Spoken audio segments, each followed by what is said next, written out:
Emmanuel Ness, the chair of your political science department, said he supports, quote, resistance by any means necessary, which includes violence. How can you say those statements that you support your Jewish friends? Shut up and get out of here. Gentleman will suspend.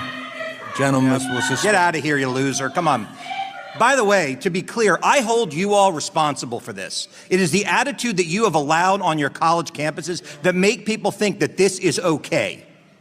That is why this happens, because you have someone like Emmanuel Ness that says resistance by any means necessary, and I assume this person still works at your school. Is that correct? You're about to watch a moment Democrats absolutely did not want clipped, replayed, slowed down, and blasted across the internet. A department chair casually backing resistance by any means necessary.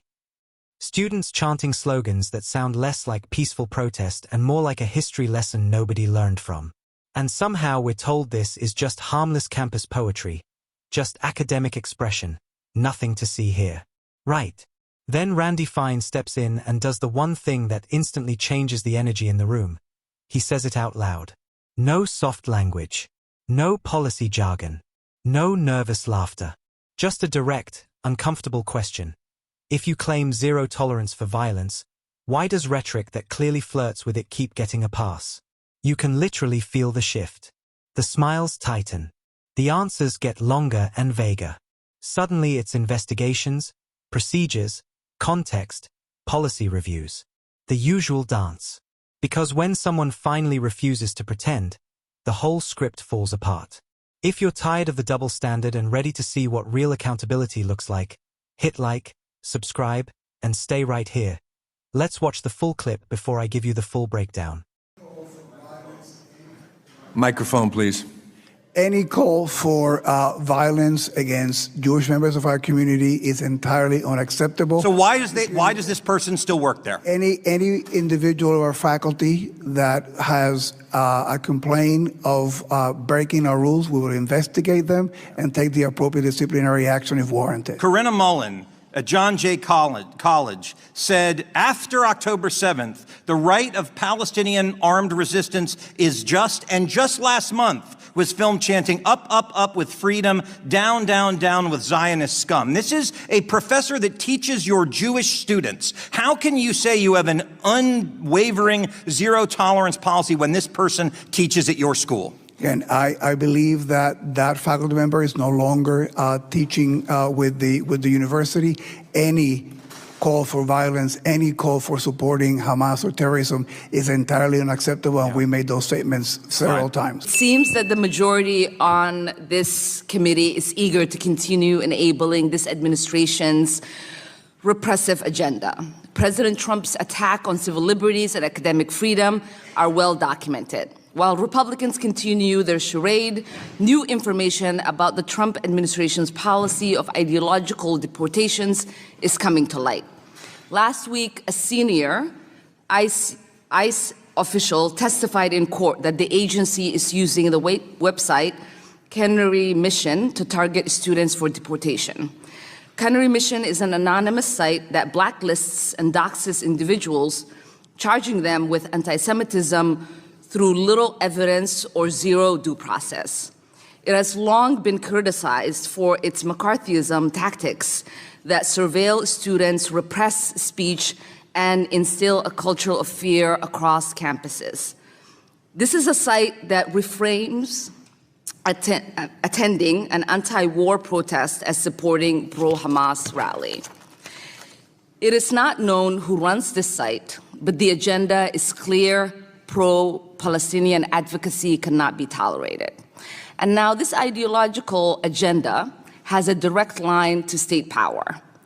Let's recall the high-profile case of student Romeza Ozturk, who was illegally detained by ICE and held for 6 weeks after writing an op-ed in support of Palestine.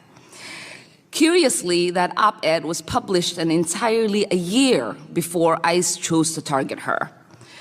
But right before her abduction, Canary Mission posted a profile of her on its website accusing her of anti-Israel activism for writing the article. The same profile that ICE has now admitted to using in their internal memo. In a matter of weeks, she was picked up and her student status was terminated. Canary Mission loudly claimed credit for her detention, and it seems that credit was earned. This shameless authoritarian display of weaponizing a blacklist to crack down on political speech and detain academics is a page directly out of the McCarthy playbook. President Cropes, Chancellor Rodriguez, and Chancellor Lyon, this question is for the three of you. In the light of these escalations, with students facing detention, deportation in retaliation for their clearly protected speech, how are your campuses protecting students who are exercising their First Amendment rights? We have free speech policies that are crystal clear, and in fact, we've clarified them over time to permit speech. We don't permit any violence with regard to the promotion of any particular viewpoint, and we try to act on violations of those policies quickly and fairly. Thank you, Chancellor Rodriguez.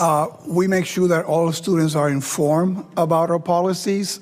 We want students and all the members of our community to exercise the right to free speech, but they have to do it abiding by our rules and regulations. We're also investing, as I indicated earlier, in this constructive dialogue initiative. We want individuals to have the tools to have difficult conversations, to be able to have them, but to do them in a way that is respectful and civilized. And the best way also to empower the students is to provide them with information. Mm-hmm. Chancellor Lyons? We are supporting with education and training over 30 anti-bias initiatives to make sure that students can see into these issues more deeply. New curriculum, like what I mentioned earlier, a course like openness to opposing views, sharpening where the no tolerance lines are, which was very, very helpful, I believe, for the students to feel like they could safely express their free speech rights. And at what stage, to the three of you again, will you intervene when students are being doxxed? We've seen fans in front of your campuses with students being doxxed. Well, at Berkeley, the question there is if a doxing or other discrimination or harassment event would be reported, and we would follow it up with an investigation and make a decision. And we have a webpage that we indicate to members of the community as a resource for the different things that can be done if someone is the subject of doxing. Let's not play dumb about what happened here. Randy Fine walked into that hearing and did what leadership actually looks like. When someone says resistance by any means necessary, that's not abstract theory. That's not a book club discussion. That is language that historically includes violence. And when that rhetoric is aimed anywhere near Jewish communities, especially after October 7th, you don't get to hide behind academic freedom and act confused about why people are furious. Fine wasn't attacking free speech. He was attacking the normalization of extremism. There's a massive difference. Democrats love to blur that line.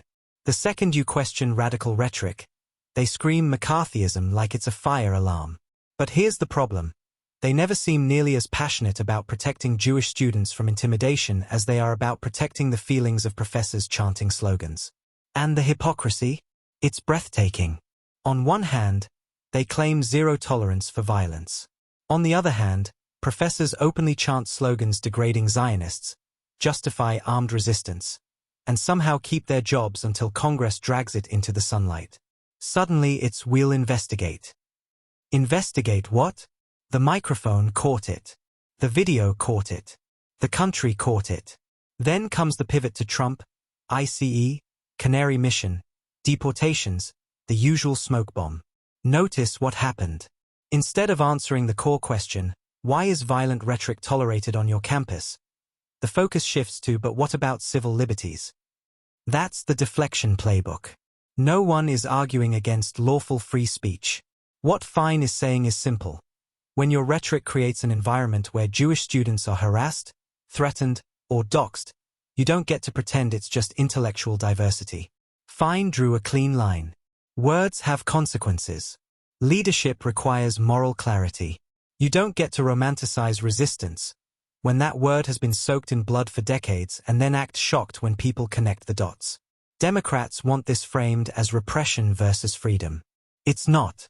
It's responsibility versus recklessness. And in that room, Randy Fine was the only one acting like an adult while everyone else scrambled to hide behind policy statements and campus web pages.